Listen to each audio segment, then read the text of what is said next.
And we looked at all these, but until actually we were told that something was imminent, then it was almost impossible to put in any concrete plans. But we looked at various options.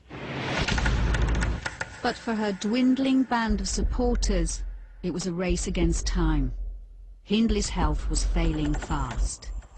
Her face had dropped, and she was old, an old lady, and a bit slouched, 2 walking sticks. But then again, when she was face to face with me, I shut my eyes. I didn't want to look. I don't really want to meet a child murderer, full stop. Hindley was now a recluse. She had her own room. It was a room in isolation in which she ate and slept and washed. It was a very small room and she did everything in it, but she tried to make it into something which was, you know, not just a prison cell. In her last years, Hindley had returned to the faith of her childhood. She didn't come to Mass because of her isolation, but I took Holy Communion to her and we had a Eucharistic service in her room. She was truly repentant of what had happened, and not just in a trite sort of way. She had looked at her life. There were aspects of her life which were too horrific for her to deal with all at once, and so she dealt with parts of it, and then she dealt with other parts of it, and then finally, you know, she reached a point of complete confession and an acknowledgement of her sin, and actually looked at herself.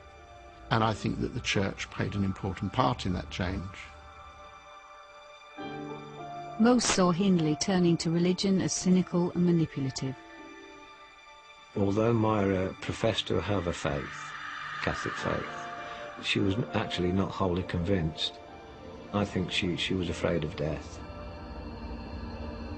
She used and abused religion to make herself look a better person, in the fact that she'd reformed and she'd turned to some sort of religion, you know, and it was all bull. It was just another way for her to gain a few more credits for her parole meeting. But there were to be no more parole meetings for Myra Hindley.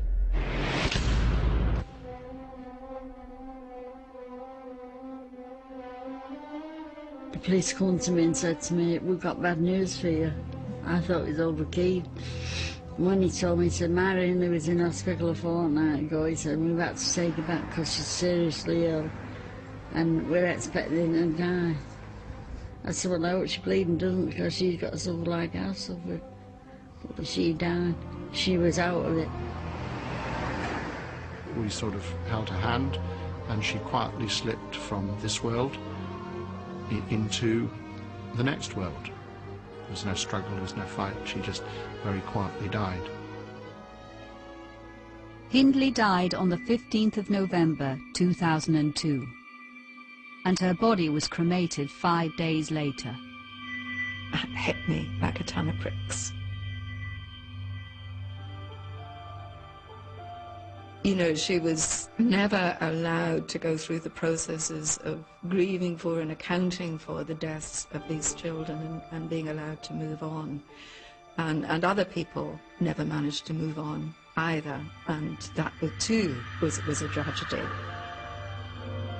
As far as I'm concerned, she's a scum of the bloody earth. And she shouldn't have died when she did. She should suffer like Brady's suffering. They should have put her on force feeding and kept her alive for the rest of her life.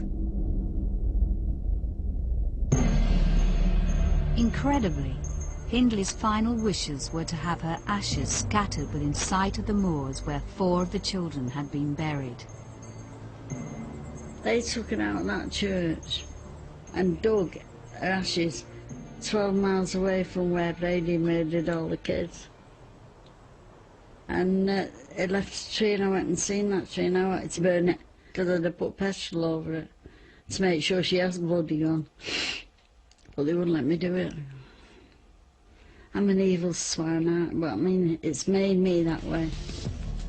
Even after her death, the myth of Myra Hindley continues to haunt us. She lied and then confessed to her sins. She charmed and then betrayed her friends. And the question of her guilt and remorse still has the power to divide opinion today. Most of the women, they like to see women get out and make something of their lives, change their lives, be a better person. But with women like Myra, that's not the answer, because they deserve to be in prison and they deserve to die there too. There was an enormous amount of remorse, yes. But sorry is a very little word, it's an inadequate word, but there isn't any other word to use instead. Had capital punishment still been around, she and Ian would have been hung, and the story would have ended there. But because she was kept alive for all of these years, the questions never went away. Wedding bells prepare to ring out for Horatio next tonight, but someone's preparing to ruin his big day.